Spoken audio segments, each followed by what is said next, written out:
Il est 8h15, le petit déjeuner politique ce matin, c'est Edwige Diaz, députée Rassemblement National de Gironde. Bonjour Edwige Diaz. Bonjour. Elisabeth Borne a tenu hier son discours de politique générale durant un tout petit peu moins d'1h30. Une impression globale ? Écoutez, c'était assez soporifique, il faut le dire. Un discours empreint de la palissade, de truisme. En gros, c'était le feu ça brûle et l'eau ça mouille. Voilà. Mais justement, elle a dit elle-même qu'elle n'avait pas le profil habituel. Ça tombe bien vu le contexte. Est-ce qu'elle a quand même pas été assez politique hier, parce qu'elle a quand même donné des signes à la droite avec la réforme des retraites et des signes à la gauche avec la nationalisation d'EDF par exemple, ou encore un hommage à Édith Cresson pour les députés PS. Oui, c'est vrai, mais en même temps, elle n'a pas vraiment donné de cap.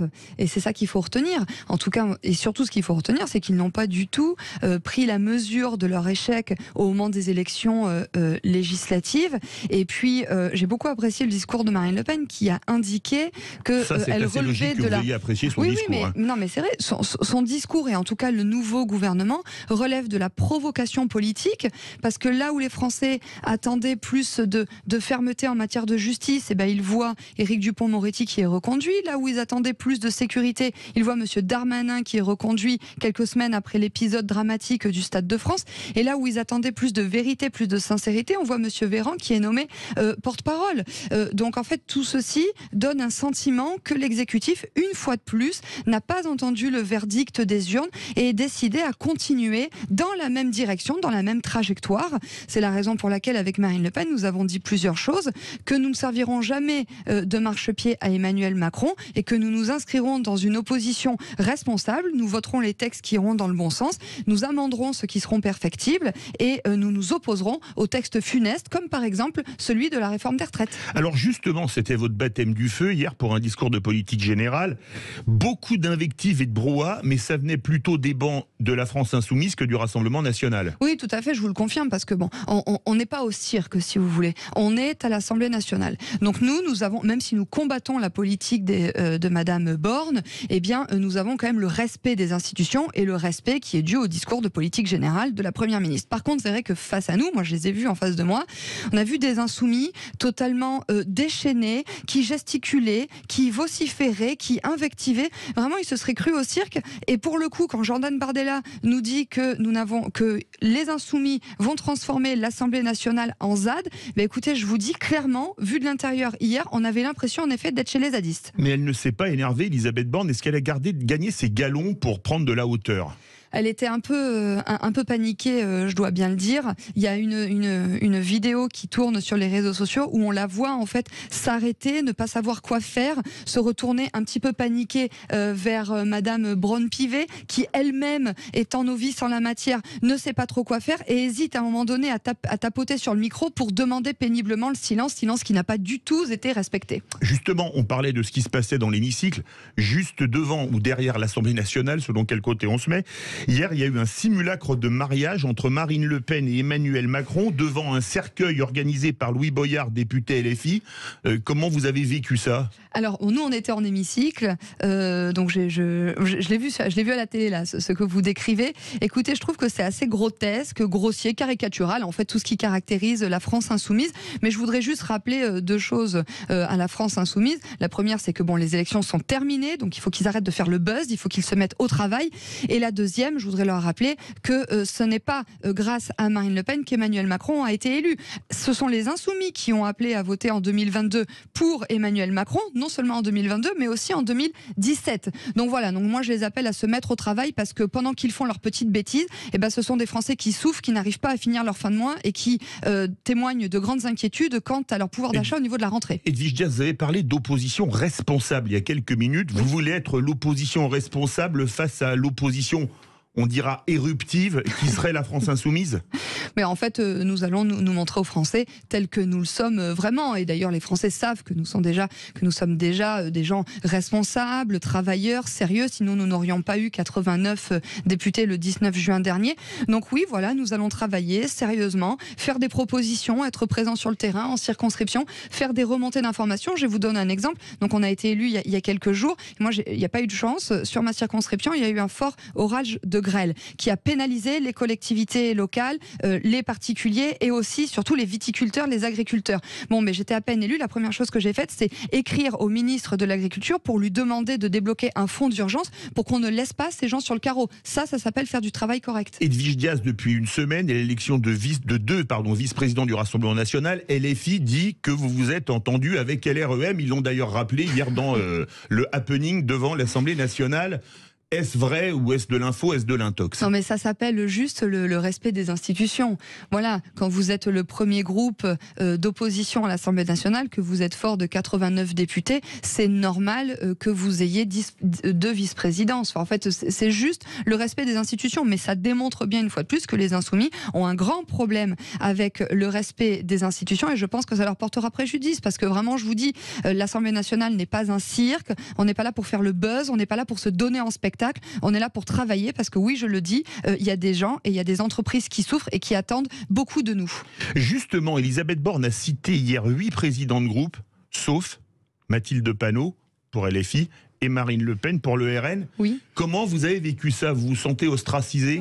Après notamment les propos de Gérald Darmanin qui vous a qualifié d'ennemi. Eh ben c'est typique du en même temps d'Emmanuel Macron. C'est-à-dire d'un côté, elle répète une vingtaine de fois dans son discours, nous allons bâtir ensemble, travailler ensemble, enfin tout faire ensemble. Et d'un autre côté, elle ne cite pas Marine Le Pen. Monsieur Darmanin nous traite d'ennemis de la République, ce qu'il avait déjà fait, parce que je ne sais pas si vous vous souvenez, au moment des élections régionales, il avait dit que si le Rassemblement national remportait une région, ça serait quelque chose de satanique. Voilà. Donc ces gens sont une fois de plus dans la panique, ils s'agitent, mais bon, je vais vous dire, les gens qui ont voté pour nous, eh bien je le rappelle, nous serons à la hauteur de leurs attentes et c'est ce qui est le plus préoccupant pour nous. Justement, elle a utilisé le mot ensemble un grand nombre de fois, elle a parlé de compromis. Est-ce que quelque part, ça pose quand même pas question de vouloir des compromis avec toute l'opposition? Elle n'a pas fait d'exclusif dans son discours, elle vous a pas qualifié d'ennemi. Est-ce que c'est pas quand même un peu bizarre? Parce que on vous caresse dans le sens du poil et on vous dit non, c'est quand même un peu... Ça démontre surtout leur malaise. C'est que ça va être tout nouveau pour eux. Ils n'ont pas la majorité. C'est la première fois. On se souvient de leur manière de gérer le pays sous l'ancienne mandature. Eh bien, c'était M. Macron décidé et les députés Godillot, La République En Marche, appliquaient. Ils votaient béatement tous les textes. Aujourd'hui, ce temps est terminé. Ça va être un exercice nouveau pour la Macronie qui va être obligée de composer avec les oppositions. Et donc, voilà, il nous tarde de voir ce que ça va donner. En tout cas, je l'ai dit, nous serons une opposition constructive, responsable, et nous ne renierons jamais nos engagements de campagne. Par exemple, nous allons être très attentifs au texte qui va être étudié la semaine prochaine, le texte relatif au pouvoir d'achat. Je le dis, nous voulons voir dans ce texte la baisse de la TVA sur le gaz, le fuel, l'électricité, le carburant. Nous voulons qu'elle passe de 20% à 5,5% pour redonner du pouvoir d'achat immédiatement aux Français. Justement, avant de parler du pouvoir d'achat hier soir, c'était sur TF1, c'était pas à l'Assemblée nationale, Elisabeth Borne a dit que ce soit la France insoumise ou le Rassemblement national, ils ne sont pas en train d'essayer de travailler avec nous. Travailler, ça se fait à plusieurs. Est-ce que vous avez refusé de travailler avec elle ou vous lui avez opposé une fin de non-recevoir quand des émissaires à elle ont voulu vous rencontrer? Pourquoi elle dit ça? Écoutez, je ne sais pas tellement pourquoi elle dit ça. Si elle veut dire que le Rassemblement national n'envisageait pas d'intégrer son gouvernement, ça oui, je vous le confirme. Et d'ailleurs, à mon avis, on n'a pas été les seuls, parce que quand on voit le nouveau gouvernement, donc c'est une prime à l'échec, je l'ai expliqué tout à l'heure avec M. Darmanin, Dupond-Moretti et Véran par exemple, mais on a surtout vu que ce gouvernement n'a pas réussi à s'élargir. On nous parlait d'union nationale, on nous parlait de cohésion, et finalement, c'est un gouvernement qui est élargi numériquement parlant, avec une quarantaine de députés, mais rétréci politiquement, puisque on se demande, en fait, on pense que personne n'a voulu participer à ce gouvernement, puisqu'ils en sont réduits à prendre des députés de la majorité pour constituer le gouvernement, affaiblissant au passage davantage leur minorité à l'Assemblée nationale. Alors justement, Marine Le Pen a parlé, je cite, de provocation et de gouvernement hors de contrôle. Peut-être que c'est ce qui explique les propos d'Elisabeth Borne. Elle n'a pas donné, on va dire, dans le consensus avec ses propos. Non, mais c'est la vérité. Il faut dire que ce gouvernement, parmi les ministres qui ont été dans le gouvernement provisoire, il y en a quand même 3 qui ont été battus aux élections législatives. Madame Borne a gagné avec à peine 52% des voix, ce qui fait d'elle la première ministre la plus mal réélue. On voit voit bien qu'elle a beaucoup de difficultés à diriger ce gouvernement et orienter la politique de la nation, au point qu'elle ne se soumet même pas au vote de confiance. C'est quand même la première fois que ça arrive depuis 1993.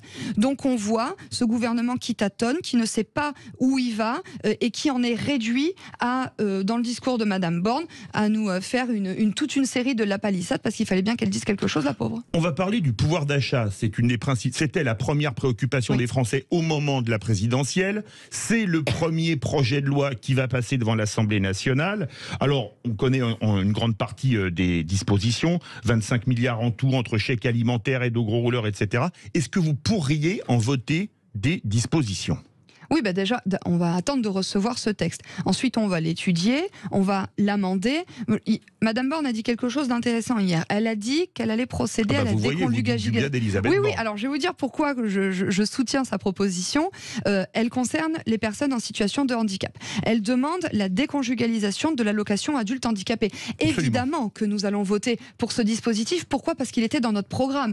Je rappelle juste une petite incohérence au passage. C'est quand les députés du Rassemblement national ont proposé la déconjugalisation de l'AAH, eh bien la Macronie a refusé cet amendement. Donc nous on se réjouit qu'ils aient changé de position. Et là, on se dit juste pour. Mais que de temps perdu. Évidemment qu'on va voter pour puisque c'était dans notre programme. Donc nous on va pas voter contre des dispositions qui étaient dans notre programme. Vous voyez, c'est ça aussi être une opposition responsable. Alors justement, Elisabeth Borne affirme qu'elle a pour objectif de ramener le déficit à 3% en 2026.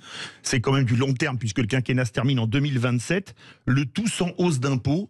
Est-ce possible, Edwige Diaz ? Ça sera peut-être des hausses d'impôts déguisées. Moi, je ne connais pas un Français qui me dit aujourd'hui... C'est dur de déguiser une hausse d'impôts. Si on augmente la TVA ou l'IRPP... Oui, mais en fait, il y aura des taxes supplémentaires. Je veux dire, tout le monde voit l'augmentation de radars, par exemple, sur les routes, sur nos routes de la ruralité. Donc, ça sera forcément compensé par autre chose. Et puis, ça sera compensé aussi par des économies budgétaires. Mais moi, je crains que ce ne soit pas les bonnes économies. J'ai pas entendu Madame Borne nous dire qu'elle allait faire des économies sur, par exemple, la fraude fiscale, la fraude sociale, l'immigration massive, notre contribution à l'Union européenne, par exemple. Donc ça me pose un problème. Et par contre, je sais qu'elle va faire de mauvaises économies. On voit qu'ils ont décidé de ne pas réinvestir dans l'hôpital public. Et d'ailleurs, on voit bien les soignants dans la situation dans laquelle ils sont.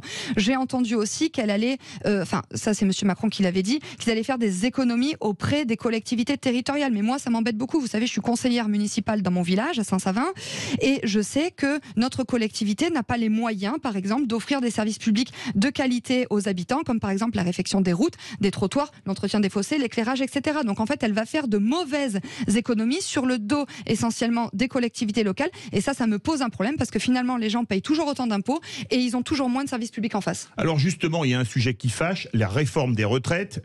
Elle l'a mise sur la table hier à la tribune de l'Assemblée nationale. La position du Rassemblement national, on peut dire, a évolué pendant la campagne. On sent que les LR, avec Olivier Marleix, sous condition, pourraient voter une réforme des retraites. Est-ce que, par exemple, je vais prendre deux exemples, on met la pénibilité, on vous fait 2-3 gestes, vous pourriez voter une réforme des retraites proposée par le gouvernement Elisabeth Borne? À la Borne, non, pas du tout. Alors, je vais juste rappeler notre position en matière de retraite. Plus vous commencez à travailler tôt, plus vous pouvez partir tôt. C'est-à-dire, si vous commencez à travailler entre 17 et 20 ans, vous pouvez partir à la retraite à 60 ans. Sinon, c'est 62 ans. Ça nous pense être une position tenable, juste, parce qu'aujourd'hui, vous avez de plus en plus de personnes qui arrivent à la retraite, qui sont déjà en situation de chômage. Donc, nous, on sait très bien que, finalement, cette réforme de retraite, elle a un seul objectif, c'est faire diminuer les pensions. C'est-à-dire quand vous êtes au chômage, du coup vous cotisez moins, donc vous avez moins de retraite. Ou alors quand vous demandez à partir en retraite anticipée, parce qu'à 65 ans, pardon de le dire, mais c'est trop vieux pour certains métiers de continuer à travailler, vous allez demander votre retraite anticipée et donc vous allez moins gagner. Et ceci va contribuer à augmenter la précarité parmi les personnes âgées. Et moi, pardon de le dire, mais j'ai rencontré plein de personnes qui me disent: écoutez Edwige, j'ai travaillé toute ma vie et aujourd'hui j'ai une retraite de misère, je ne m'en sors pas. Donc nous voulons pas de cette réforme des retraites qui est une réforme de casse sociale, parce que nous pensons à la dignité humaine. Et oui, c'est un choix de vie que d'offrir une retraite décente à nos aînés. À côté de chez vous, il y a une grosse centrale nucléaire, Blaye. La renationalisation d'EDF, vous voterez pour ? Oui, alors ça c'est une bonne chose, mais là pareil c'est un revirement parce que moi dans ma circonscription j'ai été invitée il y a quelques mois par des syndicats pour dénoncer le projet Hercule. Donc le projet Hercule visait à faciliter le démantèlement par exemple des centrales avec la privatisation des profits et la socialisation des pertes. Bon, et donc là je vois que Madame Borne nous sort un discours très nucléaire. Moi je m'en réjouis, mais je n'oublie pas qu'il y a quelques années elle avait dit que la fermeture de Fessenheim ça relevait de la responsabilité écologique. Donc le problème, c'est que pendant qu'ils changent d'avis, eh bien, on perd du temps et on en est réduit aujourd'hui à ouvrir des centrales à charbon, par exemple. On va parler sécurité. Elisabeth Borne en a parlé. Une autre priorité pour elle. Brigade de gendarmerie, 15 000 places de prison, recrutement de 8 500 magistrats et personnels judiciaires. Ça va dans le bon sens pour le Rassemblement national. Mais oui, tant mieux, mais une fois de plus, que de temps perdu. Vous voyez, vous dites encore du bien d'Elisabeth Borne.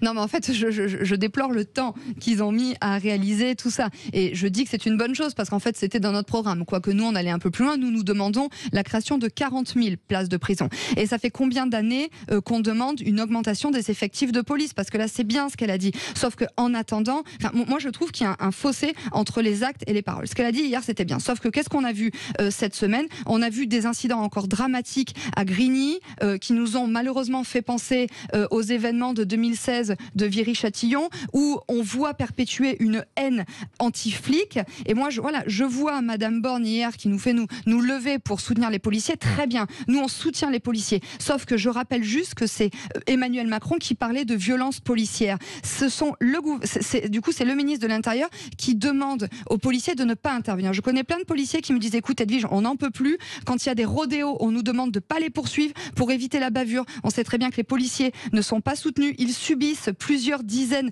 d'agressions par jour. Tout ça pour 2 000 € par mois. Il y a un fort taux de suicide chez les policiers. Donc oui, je me réjouis qu'elle prenne enfin la mesure de l'urgence, mais c'est bien trop tard. Justement, vous n'avez pas voté la motion de censure hier de la NUPES. Est-ce qu'un jour, vous pourriez voter une motion de censure de la NUPES? Alors, on s'interdit ni d'en voter une et maintenant d'un autre groupe, ni d'en déposer une. Là, en l'occurrence, sur celle qui fait l'actualité, il n'y a pas d'intérêt à la voter, parce que d'une part, elle est vouée à l'échec, et si d'autre part, on se mettait à la voter, le problème, c'est que ça obligerait le report de l'examen du vote relatif au pouvoir d'achat à la rentrée. Le problème, c'est que les gens, aujourd'hui, ne peuvent plus attendre. Il y a la rentrée scolaire qui va arriver, on sait que les fournitures scolaires vont augmenter entre 10 et 15%. Il y a les vacances, les Français ont bien besoin et le droit de prendre quelques jours de vacances, sauf que j'écoutais ce matin à la télé qu'il y a des Français qui ne vont plus partir en vacances parce qu'ils n'ont plus les moyens de partir en vacances. Donc pendant que la France Insoumise cherche à faire le buzz, nous nous intéressons à la priorité des Français et en l'occurrence, c'est leur redonner très vite du pouvoir d'achat et de manière pérenne. Une dernière question, est-ce que vous iriez comme LFI jusqu'à dire qu'Elisabeth Borne est illégitime?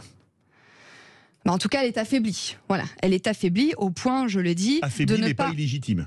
Elle a gagné sa circonscription, mais bon, elle est à la tête d'un gouvernement qui n'est pas majoritaire dans le pays. Oui, elle n'a pas.